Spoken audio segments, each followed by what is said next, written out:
Okay, so in this video, let us discuss Code Chef Cook-Off Division 2, problem number 1, Chef and Recipe. So what does the problem say? Chef found a recipe represented by a sequence A1, A2, AN. So we have a sequence. He's a very picky person. He uses one ingredient jar for each type of ingredient, and when he stops using a jar, he does not want to use it again. So ingredients of each type always appear as a contiguous subsequence. So we have to keep this in mind. Chef is innovative, so he makes sure that in each of his recipes, quantity of each ingredient is unique. So this is the second point. Quantity of every ingredient is unique, and every unique ingredient appears as a contiguous subsequence. So we have to determine whether chef could have prepared the given recipe. So in other words, we will be given a sequence and we have to tell if it is correct according to these conditions. That is, it should be contiguous subsequence. What should be contiguous? The ingredient type. Each ingredient type should be a contiguous subsequence, and the number of each ingredient types should be distinct. For example, let us take this test case 1. We can see there are 3 distinct ingredients, 1, 4, 2. Occurrence of each of them is also distinct. That is what we want. See, 1 occurs twice, 2 occurs 3 times, 4 occurs once. So one condition is satisfied. Another condition is what? Every type of ingredient should occur in a contiguous subsequence. That is, it should be 1, 1. 4 occurs only once, so only 4 is okay. 2 occurs 3 times, so all the 2's should occur like this in a contiguous subsequence. That is why the answer is printed yes. Now let us look at second test case. We have how many types of ingredients? We have 4 types of ingredients. But why is this not the correct answer? Because as you can see here, 4, how many times it occurs? 2. That is not a problem. What is the problem? It is not a contiguous subsequence. 4 should have come in place of 3. Then it would be correct.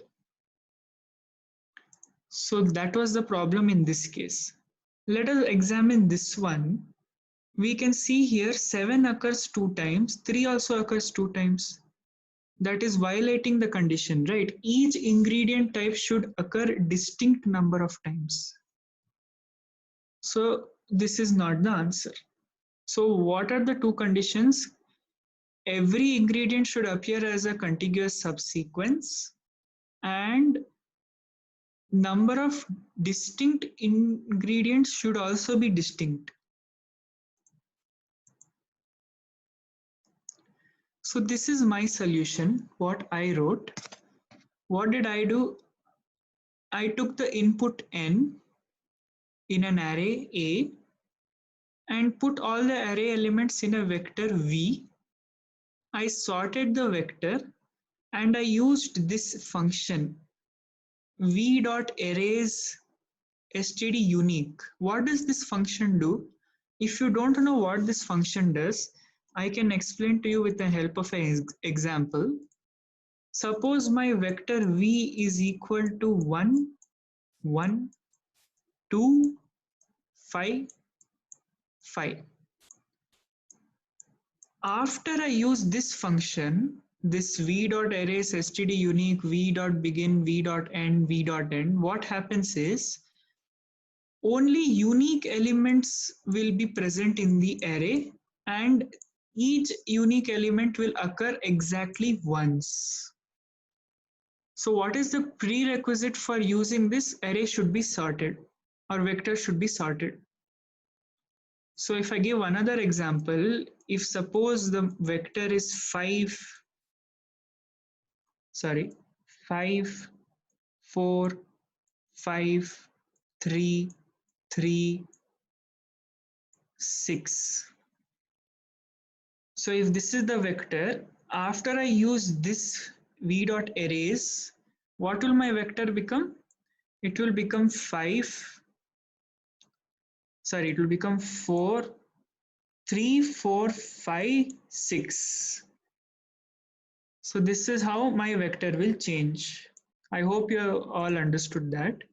So now my vector has changed. It contains unique values in ascending order. Now I have made use of map and set.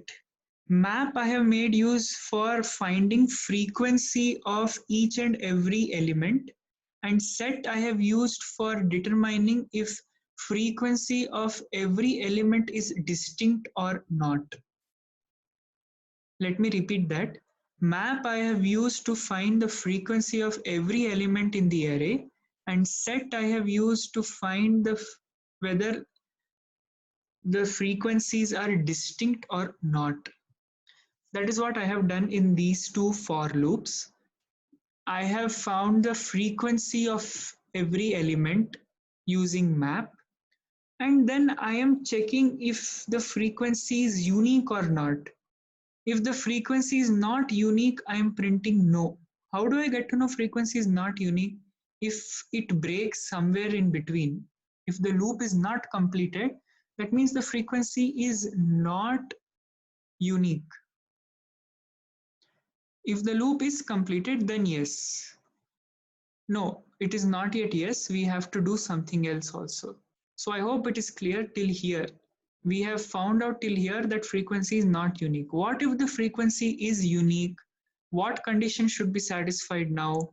This condition, 4, 3, 4. Over here we have to check if it forms a contiguous subsequence. That is what we have to check now. And that is what I am checking in this for loop. I am checking whether it is a contiguous subsequence or not. How am I checking whether it is a contiguous subsequence? I am keeping a count variable. I have initialized it to 1. Every time my loop goes, I am going to count number of elements. And if count of that element is equal to the frequency of that element, that is, earlier I had calculated the frequency, right? Now if I count that element and if I count the number of such elements which are contiguous, see, I am breaking over here if a of j is not equal to a of I. See, for example, if a of I is 4, my j will start with 3. So if a of j is not equal to a of I am breaking. That is why I am getting to know what is my count value, whether it is equal to the frequency of that element or not. If it is not equal, I will break. And when I break, I will print no. If it is equal, what should I do? This is important. If it is equal, I should jump to some place, right? Because see, if we consider this 1, 1, it forms a subsequence, contiguous subsequence. I should not consider this one and start counting. It will not make sense. I should consider this subsequence, right? So I will jump accordingly like this. I will say I plus equal to count minus 1. Count minus 1 because I have written I plus plus here. So essentially, I am jumping by the frequency of that given element. So my loop will become faster, and this is how you actually are supposed to do it. So this array is used for finding out whether whether all the distinct elements form a contiguous subsequence or not. So if I equal to n, that means the entire loop has run successfully, and that's why I'll print yes. Otherwise, I will print no. So this loop So these loops were finding out whether the frequency of every character is unique or not. And this loop was for finding out whether every character appears as a every number appears as a contiguous subsequence or not. So this was the first question. If you still have some doubts, I'll first suggest you try to solve it by yourself, and then you look at this program. You can stop the video and look at this for loop and try to run it by yourself. Then you will understand it. I tried to explain it to my best. I hope you at least could understand something. And that's all for this video. Thank you. Bye.